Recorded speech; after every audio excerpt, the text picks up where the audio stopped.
opportunity. I am very grateful. My mother, extremely grateful to you, attorney. If the only good thing that came out of this fiasco with the Rafi Tulfo show is the fact that I got to know that you exist, I got to know about your vlog, it gave me a renewed faith that maybe our country has a chance of rising above the bad predicaments that we are now drowning in at the moment. Because I was beginning to think that, you mean even attorneys are this shallow-minded to go against the law, to instigate violations directly against my human rights? Here's another thing, attorney, that I found weird. There were people in the comments area who were saying, oh, she's so rude. Look at that. She's talking over Attorney Sam. No. I'm the guest. I should have been given the right to speak. It was her who was speaking over me. Magbaliktad yung sitwasyon. Sila naman, mahilig naman sila magbaliktad ng lahat ng bagay. Ako patuloy yung rude. I wasn't rude. It was me who should have had the floor to explain my side. They were making a mockery of me, a mockery of my identity, of my good moral character. I do not have a bad moral character, attorney. I am well educated, well brought up. My family made sure to ensure that I grow up to be a respectful and respected human being to all, not just to human beings, but to animals, to our environment, to the world in general. That is how I was brought up. So this arena that I was thrown into without my knowledge, without preparation, to be convicted of crimes that I never did. It's terrible. And the backlash, attorney, the backlash, the comments. So let's talk about that. Like after your episode aired in Rafi Tulfo in Action, what were the experiences that you had because of that? All right. Well, let's see. We will talk. Well, ito yung isa sa mga hindi natin nalalaman kasi hindi naman na pinapakita to sa programa ni Rafi Tulfo in Action. At parang wala na rin naman akong nakikitang nag-share na mga nireklamo or yung mga nagreklamo na lang, sabihin natin na nag-post sila na ganito yung experience namin. So ito maganda pakinggan. Pakinggan natin yung experience ng isang nireklamo. About two different instances. The first instance was the full episode upload, that they made where it wasn't edited. How the show actually transpired, second per second, it was uploaded as is. All right. So as biased as that video was, at least it gave me an opportunity somehow to get my punches in a little bit, to make it very clear that because I was answering the whole time. Here's another thing pala, attorney, before I forget. When I was muted the first time, taken off air, and the attorney had to say pa na, hello, Miss Fine? Miss Fine. Oh, nawala si Miss Fine. Trying to make it appear like I put down the phone. But then their staff said, hindi po, kausap lang po ng staff. Do you know what they were telling me? What the staff was telling me behind that scene as it was muted from the air? I was being instructed not to speak English. Kasi daw yung millions daw ng netizens daw nila, hindi nakakaintindi daw ng English. Kailangan daw maintindihan ng English. Speaking of English, 9 na, bawal na mag-English. Kasi nagkaroon ng, I don't know, I think you're watching us, no? Tapos alam mo na siguro yung etymology nung 9 na word because Attorney Sam said there na parang walang Englishan yata, walang Englishan, 9 na, sabi niya. So every time it's 9 na. Okay, let me make that clear, attorney, First of all, she tried to make it appear like I was the one disrespecting my mother. All right? That is what they're trying to project, even on the second video that they released, that I am the disrespectful one towards mothers. I never, even in my heart, I do not have the heart to call any mother a puta. Yes. All right? Of course. She reflected her mouth. That's how you catch a fish, attorney, through the mouth. She blurted out what the true essence of her personality and her heart, and her persona is Well, kaya siya na-mute. Kaya siya minute nung sa interview na yun kasi huli yung Raffy Tulfo in action. Huli sila sa mga ginagawa nila, sa mga katulad ng gantong huli sila sa pagka-bias nila. really. Because if you really do not disrespect mothers, you will not blurt out on live telecast, tang ina. So which one of us, attorney, is the one who disrespects mothers? Not me. Yeah. She could have said a multitude of bad words, attorney, without having to include the word ina. It is a total disrespect to mothers of all nature, of all kinds. The fact that she even has the guts to refer to a mother as a puta, that is unforgivable and unbecoming of a lady, just a lady, let alone somebody who claims she is an attorney. It's inappropriate behavior. I think she really is an attorney. I was also shocked, and I know it will be edited or deleted. Then it was too bad. Like I covered it live because I don't know. I was there. I was there, and you know, sometimes nagpa-pop up kasi yung Raffy Tulfo in action. Nasa notifications ko kasi I'm subscribed there sa kanilang channel. Alam mo naman, para manood. Kunwari. Tapos pinanood ko. Tapos nakita ko, sabi ko, oh, this will be very interesting. So, habang live sila, na-delete siya. ako. So, I recorded it live din. Or I commented on it live. Tapos nung sinabi niya yon, I was shocked. Kasi, di ba, English lang yan Ba't ka magmumura? Correct. And the law is written in English. Lawyers are supposed to be, or expected to be good speakers of English. They should have good or like very high command of English. Kaya lang, ewan ko, ba't galit na galit siya sa English. Sa tingin ko, hindi siya galit sa English. Galit siya doon sa fact na nabisto mo yung Raffy Tulfo in action, na ino-on air nila yung mga tao nang walang permiso. Correct. Umpisa pa lang basag na siya. Exactly. And I don't see what all the hype is against people who speak English. You should be proud to be able to speak a global language. But I am not embarrassed. Attorney, I am not ashamed. I brag that I know how to speak Filipino. But the point is, she started the ball rolling. It was her who dictated the thrust of the conversation. If she had wanted to speak in Filipino, then she should have started it in Filipino. And then at the end, she's the one who's going to be... It's a hypocritical move, attorney. Yeah, she should ask you politely naman. Kung ayaw niya mag-English ka, mag-Tagalog na lang ho tayo. Ganun. Pero dito naman sa Pilipinas, lingua franca So you can speak Tagalog, English, Bisaya, Ilocano, whatever you want. Wala sanang discrimination. I think lang yun. It was gaslighted.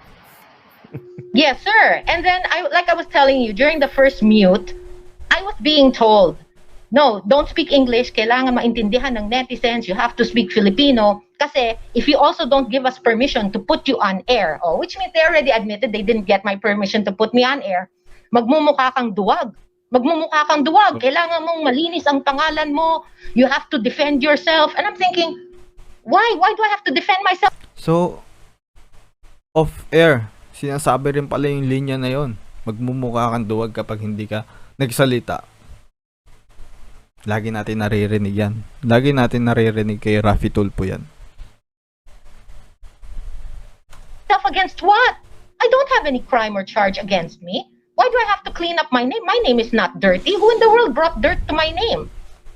And then they would say, Raffy Tulfo in action. Kung hindi mo rin sasabihin yung side mo, magmumukha, guilty ka. Guilty ka sa pananaw ng mga netizens. Tama. Actually, ganyan lagi ang sinasabi nila. Public trial. Parang, if you go to the Raffy Tulfo in action na palabas, ang sasabihin sa'yo, si Raffy Tulfo nagpauso niyan na binigyan na nga kita ng pagkakataon na ipaliwanag yung sarili mo at linisin yung pangalan mo. Ganun siya. Parang utang na loob nyo kasi na lumabas kayo sa Raffy Tulfo in action. Ganun. So utang na loob ko that that show dragged my name through the mud to this very So minute. mag-thank you ho kayo sa kay Rafi Tulfo in action. No, this is terrible. Attorney, tell me, what are the remedies that somebody like me can avail of under the law, no? Because I like to go through legalities, because that is the proper civilized, educated manner in how to handle your effort, your problems in life. You don't go airing them in public. Ito yung hindi mo maririnig sa mga abogado ng RTIA. Proper, civilized. Where it is unfair, it is unjust, and it is just a monkey trial. All right? Due process. To be tried by publicity, it's wrong. And it is totally disrespectful to the courts. Because give the courts their credit, their right, because this is their jurisdiction. Why are shows robbing the courts of their right to decide and to be able to infer whether this is correct or this is not? Who is to say what is true, what is not? Another thing, they tried to make it appear like I didn't file cases in court. And they twisted around what attorney Marky Labalan said. Apparently, because I spoke. Later on, I spoke with attorney Marky. I went to City Hall. I spoke with him. Apparently, he was also put under an ambush-like situation. Of course. All right? Paano niya ba alam? Hindi naman siya yung... He is not even like an employee of the court. He is not the judge. Paano mo tatanungin sa isang tao kung may kasong na-i-file, hindi siya party dun sa case? Baliw! And he answered. He said, this is what he said. Right? He said, well, as per our records as of now, we have no information yet whether or not something has or has not been filed. Meaning, he did not say, she didn't file anything. He didn't say that. He just says, I don't know. Technically, that's what it boils down to. As of now, we don't know. We have no information yet. And other people misconstrued it and said, City Hall said she didn't file any cases. Really? Tama, yun nga. I heard that too. I have the That's cases. misconstruction. Maling-mali yun. Yes, I can divulge when the hearings are. We have schedules. So what are they talking about? And then she claimed the person who went there complaining, pretending, and this is her tactic. This has been her tactic ever since the start. You know that crying routine that she pulled, which obviously now it looks very overacting. That's exactly the same way she was able to swindle, to fool my mom out of giving her 180,000 pesos in cold cash, attorney, by going there with wala akong makain, wala akong trabaho. It was all like that. So me and my mom, we were in a panic because here comes this big lady crying, pretending that she needs money because she can't pay this, she can't pay that. So she was able to swindle out my mom's emergency funding. My mom kept that amount with her. Secondly, attorney, let me just clarify. I spend for my mom's expenditure. My mom can validate that. I tell my mom, Mommy, hold on to your money. Hold on to your pension. I will spend for what is necessary. Just keep that in case of an emergency that you really need it. So during the pandemic, attorney, my mom was in fear that perhaps if heaven forbid, nothing naman happened, but just in case, she would be requiring the need of an ambulance to admit her to, let's say, St. Luke's. She would have sufficient funding with her to ensure that they will admit her right away without any delay in case of emergency. So she had in her bag 180,000 pesos in case of such an emergency. But then Digna took full advantage of this and tried to make it appear like she would pay it back in a short amount of time, which she never had done. Oh my goodness. So why in the world would we now pay a single centavo? Hindi natin narinig yan. Hindi yan natanong or nabanggit ni Digna dun sa pagpunta niya sa Rafi Tulfo in action. Tanging na-perceive or nakita ng netizen,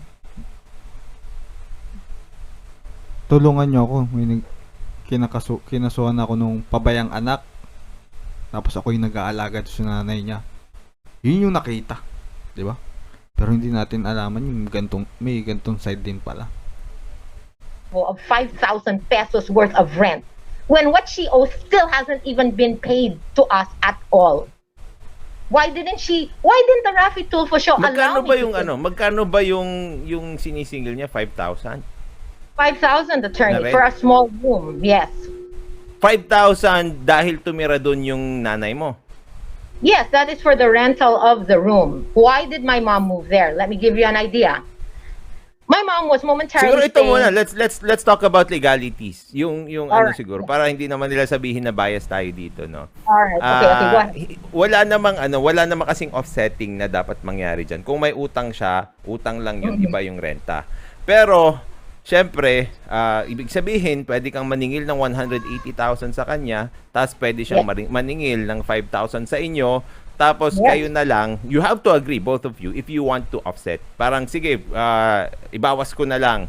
O ibawas mo na lang sa 180,000 yung 5,000. Parang ganon. Diba? Both are demandable separately because they are, kung hiwalay sila na obligation, dapat magkaroon sila ng sarili nilang istorya or kwento. Ngayon, ang tanong ko naman dito, akala ko ba concerned siya doon sa nanay mo? Bakit siya naniningil ng 5,000 na rent? Sabi niya, di ba? There is no concern, attorney. When they were installing the bar. Sabi niya, gusto niyang kunin siya kasi nga concerned siya kasi napapabayaan na. So, Tama, bakit siya maniningil ng 5,000 na rent? Sinabi yun sa That's a lie, attorney. There was sa'yo? never any concern for my mom from her. There was never any concern. She couldn't care less. She already said, I don't care what the law is. Mamatay na yung matanda kung mamatay. When I told her, let me in. This is against the law what you're doing. This is serious illegal detention. You cannot deny my mom to the right to eat, to drink, to have sustenance. And ang sagot niya po sa akin, attorney, wala akong pakialam sa nanay mo. Mamatay siya kung mamatay. Wala akong pakialam sa batas. She said that. The videos will come out in court, attorney. The videos will come out in court. I'm telling you. Yeah. Kaya nga it's in court already. Kaya lang yun nga, ayaw kasi. Let's not dwell on that na dun sa mga videos. Hayaan na natin yung court na mag-assess dun sa mga videos. Yes, that these are not empty claims that I'm making. Okay. Ngayon nagtanong ka kasi kanina dun sa mga legalities. I think you know na, and most of the kabatas natin knows already, na if you are recording someone or broadcasting someone without their consent, you will be violating the anti-wiretapping law. Yun. Yes, sir. So aside from that, syempre, because you were brought there and things were said against you, your character was assassinated, you were defamed, of course, you can also file cyber libel. Yes, sir. Pero syempre, hindi ko sinisigurado na mananalo ka. Kasi baka sabihin nila parang doon ako sa Raffy Tulfo in action. Sigurado ako, makukulong si Raffy Tulfo ay si Attorney Sam. Hindi ko sasabihin yun. It's still the court who will decide that. Diba? Huwag natin silang gayahin. Kasi ganun sila. Kung kunwari ako, bias ako, sasabihin ko, dahil ginawa yon, makukulong ang Raffy Tulfo in action, sasabihin ko. Sigurado ako dyan. Sigurado ako papakulong ko kayo. Pero I will not say that. I don't want my license suspended or I don't want to be disbarred because that's illegal. Yes, and you would be bypassing the court's attorney because you would be taking it under your entire wing to decide what the court is responsible for deciding. Tama. Correct? Yes. Good thing you understand. Of course, I understand. Because it is our responsibility, attorney, as citizens of this land, to know the basic principles behind what governs each and every one of us. Tama. And I am glad, like I say, that you are bringing to the public this knowledge, which would probably only be accessible to people who go to school, in a college, taking up law. Right? But you're bringing it down to the masses. And I appreciate that. I am also an educator. I was once a professor in college. So I know the importance of how powerful the intellect is at making and improving people's lives. So you are bringing power to the people, attorney. By Professor pala sa college. Imparting knowledge. I am very glad for that. Ngayon, many people are asking in the comment section, kumusta na daw yung nanay nyo? Well, my mom is still there in the room. She is she's a staunch advocate of waiting for the courts to step in. It is her choice, actually, to stay there. You know, she feels bad. She says, I know for a fact I will not get any of the money that was taken from me back. So if little by little I have to consume it here, month on month on month, then I'll do that because she feels bad about this whole situation, and she wants the courts to actually see know what it has led to, what Digna has done by preventing her from getting out of the room, by hitting her when she attempts to go to the bathroom. She cannot even go to the bathroom because Digna and her minions bombard her at the door, harass her by the door. They grilled the windows. Here's another thing, attorney. My mom, they heard her talking to me on the phone saying, "What if a fire breaks out? How do I escape from here?" And I said, "Ma, I will help you escape. Maybe here you can pass this area." You know what they did? They took off all the galvanized sheets from the roof so that there would be no way whatsoever to save my mom in case of danger of any sort. I can show you all the pictures for this, attorney. It's ridiculous. And then she Yeah, claimed that maybe let's with her talk about that son, offline.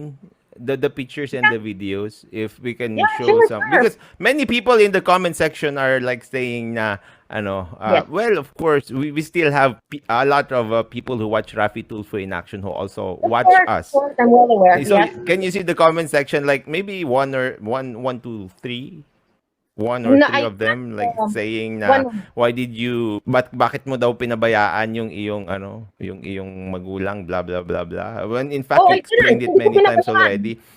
Yeah, hindi ko Yeah. pinabayaan. I kept going back to get her, but Digna would not allow me to go in to save her, to get her, to help her out. And the people that I inquired help with at the time, they also were not moving in accordance with. They themselves didn't know the law. They weren't Mm. sure of whether they should move in this way or that way. That's why I even had to inquire with the Human Rights Commission to step in and validate that these people indeed were transgressing against my right to avail of service, to avail of help towards my mom. I have the documents with me. I went back. I never abandoned my mother. Never. My mom will tell you Mhm. that, attorney. She'll even tell your netizens that. Well, if you want, we'll Yeah. reschedule something. She can actually talk to you live on air and then tell Yeah, you maybe exactly maybe who let's you're do doing. that. Maybe let's do that for the fanatics of Rafi Tulfo. Let's Yes, ask your yes. mother to like talk here live, Yes, let's. right? Okay, let's do Just that. yeah. Yes, no ma, may part 2. Attorney Libayan in action na tayo. Let's arrange Nice. Just something, attorney. let's arrange. Yeah, we're almost an hour, so maybe Pero pero maganda to, maririnig natin yung nanay ni Fine sa na kung ano yung experience niya kay Digna. next time we'll have a part 2 of this for the people's questions to be answered, especially the Tulfo fanatics, the people who love Rafi Tulfo so much. Let's show them the facts, right? That you and your mother are okay. We'll ask your mother to talk here and maybe show some pictures. Show me, Yes, sir. give Yes, me some sir. pictures. I My can show mom. it here, so we can definitely see your side and not only the Rafi Tulfo in action side. Yes, sir. There are, like I said on the show, there are many details that go on behind these cases that should be tackled and threshed out in the proper venue, which is court, not in a Yeah, monkey yeah. circus of a trial on television, Yes. on network, radio, media, whatever you have. That's inappropriate, Okay. and it reflects a lack of education. It really Okay. reflects a lack of maturity and information on the part of the netizens who know not what they comment. Mm-hmm. Yeah, I think you need to clear your name din kasi nga yun, you were really defamed. Your Yes, reputation yes. was besmirched when you were in Rafi Tulfo in action, and ang daming tao doon talaga, they were criticizing because you were speaking English. I don't know why people are like that. Oh, attorney, it's even worse Pag si now. attorney sa mga nag-English, hindi na nag-criticize. Pag ikaw, todo bash. Ito pa. Kapwa mo Pilipino. Pero pag kung may mga napanood ko yung mga foreign, 'di ba? Foreign na nirereklamo or nagrereklamo sa RTIA. 'Di ba? Okay lang naman sa kanila. English. Pero hindi nila pipilitin mag-Tagalog yun kasi alam nilang hindi sila matataas mag-Tagalog. Pero yung respect nila, yung iba dito sa kapwa mo Pilipino. Yun yung nakakainis pa doon, 'di ba? I know. That just reflects the biasness of even their followers. All right? Because birds of the same Yeah. feather, attorney, flock together. So you can tell already, it reflects in the followers and in the way they comment what that type of Mhm. show is all about. So if Yes. the followers are lacking Yeah. in intelligence, lacking in integrity, lacking in ethical things, Ito yung kinakalaban. Ako personally, ito yung kinakalaban ko. Kaya ako kino-content to si Attorney Libayan kasi maganda yung ginagawa niya. Ah, in legal way at yung sa batas, usapang batas. Ano ba talaga yung nasasabi? Ano ba yung sabi dito? Ano ba yung sabi sa ganyan? Kasi tingnan nyo, yung perception ng Pilipino ngayon, upload mo na lang lahat para mapahiya yung tao. Or para makita ni Rafi Tulpo. Mag-viral, hanapin ka ni Rafi Tulpo. Pag nag-viral yan, yun na kagad, diba? Hashtag Rafi Tulpo in action. Hashtag Rafi Tulpo in action. Makikita mo doon sa mga comment. Pag may napanood kang viral video, hanapin mo, click mo lang yung comment, makikita mo na kagad yung mga ipatulpo mo yan, diba? Yun kagad. Yun yung pangit dito eh. Imbis na tayo idaan sa due process, doon tayo sa may mapapahiya, makaganti tayo, mapahiya yung tao, di ba?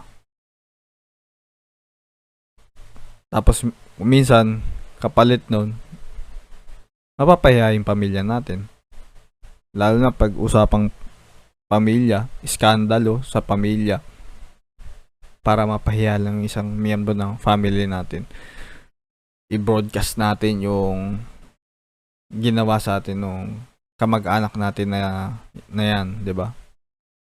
So 23 million subscribers yung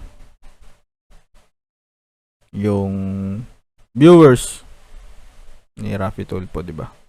23 million na Pilipino. So, sige. Tingnan natin. thinking, in moral values, and in an unbiased frame of mind. No, they are lacking these things. It reflects exactly what they follow.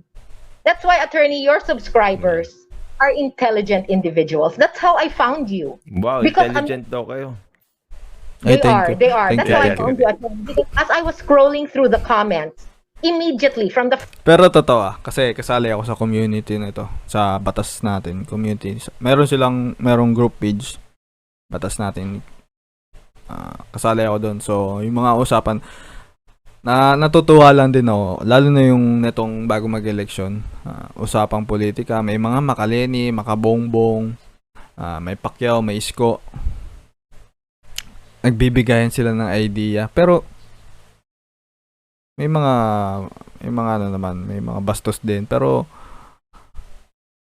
lahat sila may point, may pinapoint, may gustong ibigay na point. Yun yung magandang healthy community ba? Hindi mawawala yung toxic. Talaga may mga toxic eh. Pero pag dinebate mo sila about sa ganito, bakit mo iboboto yan? Bakit mo iboboto si ganito? Nakita mo na ba tong issue about dito? Yun yung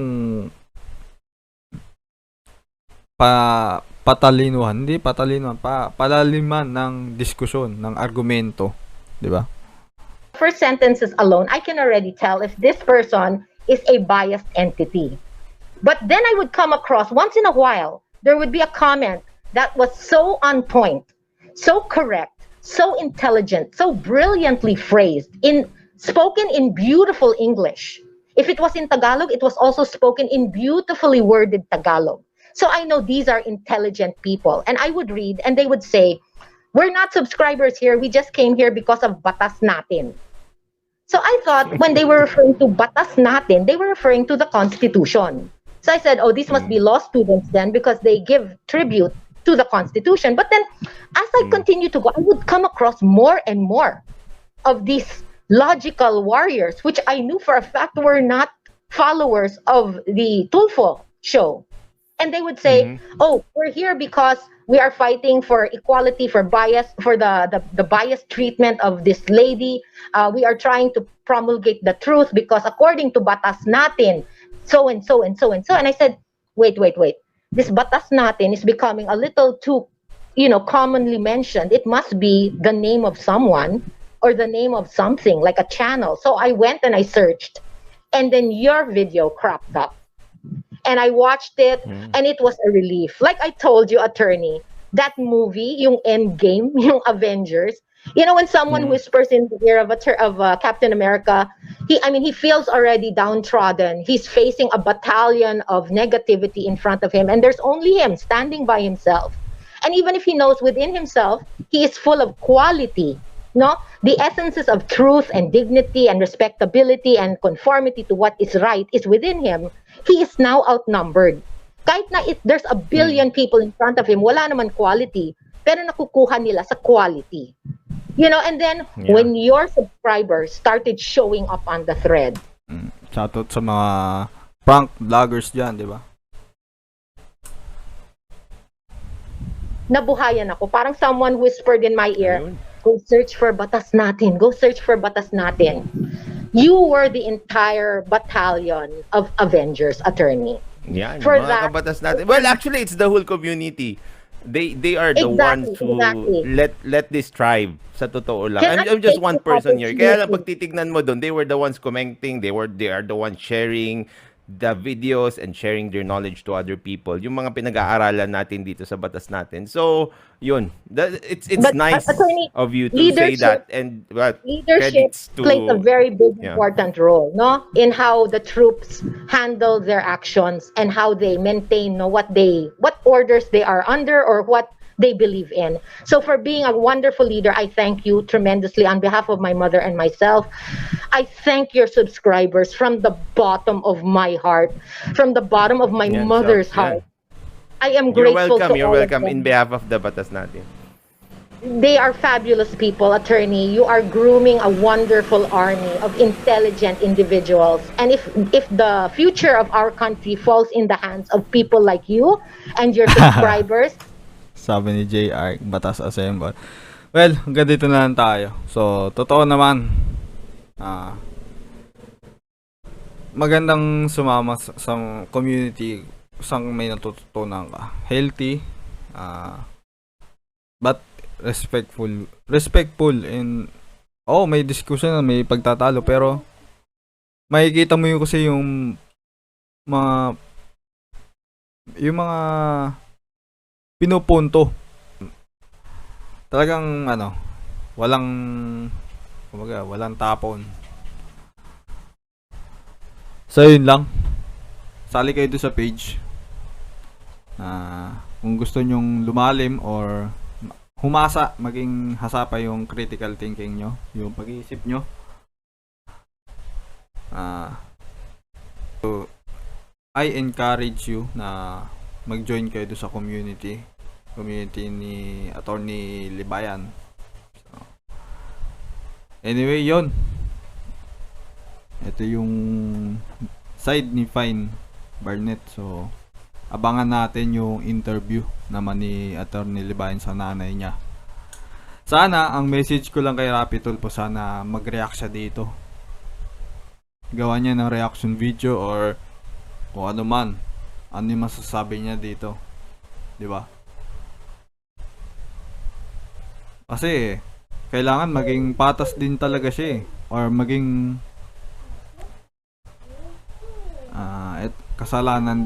naging pagkukulang ng programa niya. Sana gawa niya ng solusyon.